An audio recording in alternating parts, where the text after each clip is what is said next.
Hello बच्चों। आज हम लोग क्लास 8 में हमारी हिंदी की बुक प्रज्ञा का पार्ट 3 देखने चल रहे हैं और इसका नाम है सच्ची वीरता। बच्चों, एक ये निबंध है जिसे लिखा है सरदार पूरन सिंह ने। और ये हमें सिखाता है कि वीरता कोई बाहरी दिखावा या कृत्रिम चीज नहीं है, बल्कि यह मनुष्य का एक आंतरिक और महान गुण है। सच्चे वीर पुरुष धीर, गंभीर, साहसी और स्वाभिमानी होते हैं, जो देवदार के वृक्षों की तरह समाज में स्वयं उत्पन्न होते हैं। वे कभी भी कठिनाइयों या मौत से घबराते नहीं, जबकि कायर लोग केवल शरीर की रक्षा को ही अपना सब कुछ मानते हैं। लेखक के अनुसार सच्चे वीर अपने प्रेम, पवित्रता, त्याग और अटल आध्यात्मिक नियमों के बल पर हमेशा के लिए लोगों के दिलों को जीत लेते हैं, और अंततः विजय हमेशा सच्चाई की ही होती है। तो चलिए इसके क्वेश्चन आंसर करते हैं। विचार और कल्पना में भी इसमें प्रश्न दिए गए हैं जिसके हमें उत्तर जानने चाहिए। तो हमारा पहला क्वेश्चन क्या है? वीर पुरुष की तुलना बरसने वाले बादल से और कायर पुरुष की तुलना गरजने वाले बादल से क्यों की गई है? तो इसका आंसर क्या होगा? वीर पुरुष चुपचाप अपने कर्मों और बलिदान से समाज को लाभ पहुंचाते हैं, ठीक वैसे ही जैसे बरसने वाला बादल बिना शोर किए चुपचाप वर्षा करके धरती को जीवन देता है। इसके विपरीत कायर पुरुष केवल बड़ी बड़ी बातें करते हैं, डींगे हाँकते हैं और दिखावा करते हैं, पर असल समय में कुछ नहीं करते। उनकी तुलना गरजने वाले बादलों से की गई है, जो कि सिर्फ गरजते हैं पर बरसते नहीं। अगला प्रश्न देखते हैं। सच्चा वीर बनने के लिए आप अपने भीतर किन गुणों को विकसित करेंगे? तो उत्तर होगा, सच्चा वीर बनने के लिए हम अपने भीतर धैर्य, साहस, स्वाभिमान, सच्चाई, पवित्रता, प्रेम और परोपकार जैसे गुणों को विकसित करेंगे। फिर तीसरा प्रश्न है, वीरों को बनाने के कारखाने कायम नहीं हो सकते, इसका क्या आशय है, स्पष्ट करें। तो उत्तर क्या होगा? इसका आशय यह है कि कोई भी व्यक्ति कृत्रिम तरीके से या सिखा पढ़ाकर सच्चा वीर नहीं बनाया जा सकता। वीरता मनुष्य का आंतरिक गुण है। वीर पुरुष देवदार के वृक्षों की तरह समाज में खुद ब खुद पैदा होते हैं और अपने महान कर्मों से अपनी पहचान बनाते हैं। अब हम लोग अगले सेक्शन पे चलते हैं जिसका नाम है पार्ट से। बच्चों, ये सबसे मेन पार्ट होता है। यहाँ पे पहला क्वेश्चन क्या है? किसने क्या कहा? कोष्टक में दिए गए नामों से चुनकर वाक्य के सामने लिखिए। तो नाम कौन कौन से दिए गए हैं? महाराजा रणजीत सिंह, मंसूर, नेपोलियन, बादशाह। तो सबसे पहला जो हमारा सेंटेंस है जो कहा गया है वो है अनलहक। अनलहक का मतलब होता है अहम ब्रह्मास्मि। तो ये एक ईरानी राइटर थे, सूफी संत थे, उन्होंने मंसूर, उन्होंने ये बात कही थी, अनलहक। फिर अगला है, मैं तुमको अभी जान से मार डालूंगा। तो एक गुलाम से एक बादशाह ये बात कहता है। फिर है अटक के पार जाओ। तो महाराजा रणजीत सिंह ने इस नदी के पार जाने के लिए अपने सैनिकों को कहा था। फिर आल्प्स है ही नहीं, ये एक वीर नेपोलियन ने कहा था अपने सैनिकों से, क्योंकि वो आल्प्स पर्वत को देख के डर रहे थे। आगे देखते हैं। लेखक के अनुसार दुनिया किस पर खड़ी है? धन दौलत पर, ज्ञान और पांडित्य पर, हिंसा और अत्याचार पर, धर्म और अटल आध्यात्मिक नियमों पर।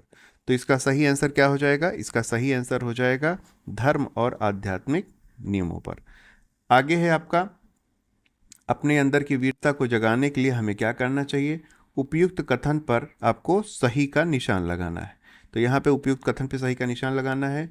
अपने अंदर की वीरता को जगाने के लिए क्या करना है? हथियारों को एकत्र करना है, वाद विवाद करना है, सच्चाई की चट्टान पर दृढ़ता से खड़े होना है, झूठी बातें करनी। तो हमें क्या करना है? सच्चाई की चट्टान पर दृढ़ता से खड़ा होना है। अगला प्रश्न है, सच्चे वीर पुरुष में कौन कौन से गुण होते हैं? तो सच्चे वीर पुरुष धीर, गंभीर, आजाद, साहसी और स्वाभिमानी होते हैं। उनका मन समुद्र की तरह विशाल, आकाश की तरह स्थिर होता है। वे अपने प्रेम के बल पर लोगों के दिलों को जीत लेते हैं। अगला प्रश्न है, बादशाह द्वारा जान से मारने की धमकी देने पर गुलाम ने क्या कहा? तो उत्तर होगा, गुलाम ने कहा, हाँ मैं फांसी पर तो चढ़ जाऊंगा, पर तुम्हारा तिरस्कार तब भी कर सकता हूं। तो आगे प्रश्न पे चलते हैं। शरीर पर जरा जोर से हाथ लगाने पर लोग मारे डर के अधमरे क्यों हो जाते हैं? तो शरीर पर जरा जोर लगाने से, हाथ लगाने पर लोग मारे डर के अधमरे हो जाते हैं, क्योंकि ऐसे लोग शरीर को ही अपने जीवन का केंद्र मानते हैं और शारीरिक कष्ट से अत्यधिक डरते हैं। फिर है अगला प्रश्न, लेखक ने वीरों को देवदार के वृक्षों के समान क्यों कहा है?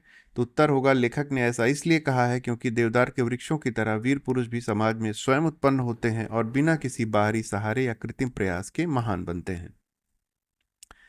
आगे चलते हैं हम लोग भाषा की बात पे। यहाँ पे दिया गया है, निम्नलिखित मुहावरों का अर्थ लिखते हुए इनका वाक्य प्रयोग कीजिए।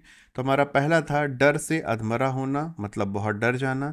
वाक्य प्रयोग है, शेर को सामने आते ही शेर को सामने आते ही चोर डर से अधमरा हो गया। तो शेर के होगा, शेर को नहीं होगा। यहाँ पे आपको यहाँ कर लेना है, शेर के सामने आते ही चोर डर से अधमरा हो गया।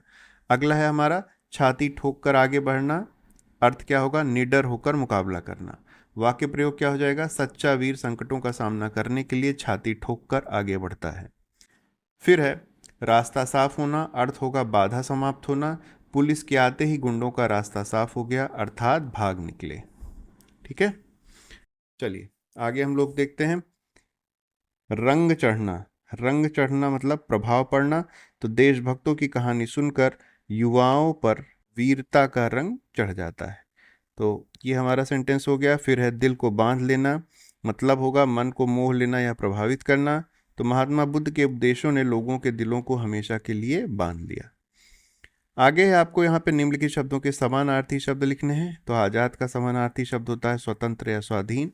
गुलाम का होता है दास या सेवक। बादशाह का होता है सम्राट या राजा। कैदी का होता है बंदी या बंदीवान। फौज का होता है सेना या वाहिनी। दरिया का होता है नदी या नद। और कुदरत का होता है प्रकृति, और इसे इंग्लिश में नेचर भी कहते हैं। अगला है सत शब्द में त्व प्रत्यय जोड़कर सत्य बन गया है। नीचे लिखे शब्दों में त्व जोड़कर नए शब्द बनाइए। तो महत में त्व जोड़ के महत्व, प्रभु में त्व जोड़ के प्रभुत्व, और तत्व में त्व जोड़ के तत्व, वीर में त्व जोड़ के वीरत्व। आगे है आपको आ या अन की सहायता से नीचे लिखे शब्दों के विलोम बनाइए। तो उपस्थित का होता है अनुपस्थित, स्थायी का अस्थायी, साधारण का असाधारण, समान का असमान, उदार का अनुदार। ये सारे विलोम शब्द हैं। फिर है आल्प शब्द में आ, आधा ला, आधा पा, सा, आ से बना है। पाठ से इस प्रकार के व्यंजन गुच्छ वाले शब्द चुनने हैं। तो आपको यहाँ इसमें दिया गया है क्वेश्चन में, जैसे आधा ला, आधा पा, आधा सा, तो इस तरह से 3 अगर व्यंजन एक साथ आते हैं तो व्यंजन गुच्छ कहते हैं। तो ऐसे 2 शब्द मैंने ढूंढे हैं। एक है ब्रह्म, ब्रह्म में आधा ब, आधा रा और आधा हा, तो ये आए हैं, तो ये एक व्यंजन गुच्छ है। इसी तरह सत्व गुण में 2 बार ता आ रहा है, उसके बाद वा आ रहा है, तो तीनों व्यंजन है, तो ये भी एक व्यंजन गुच्छ है। तो इस तरह से बच्चों हमारा ये चैप्टर समाप्त होता है। इसके क्वेश्चन आपको बहुत हेल्प करेंगे। अगर आपको वीडियो हेल्पफुल लगा हो तो चैनल को सब्सक्राइब कर लीजिए, और आगे हम लोग ऐसे ही नए वीडियो डालते रहेंगे आप लोगों की हेल्प करने के लिए। तो चलिए अपना ध्यान रखिए, अगले वीडियो में हम लोग फिर मिलेंगे।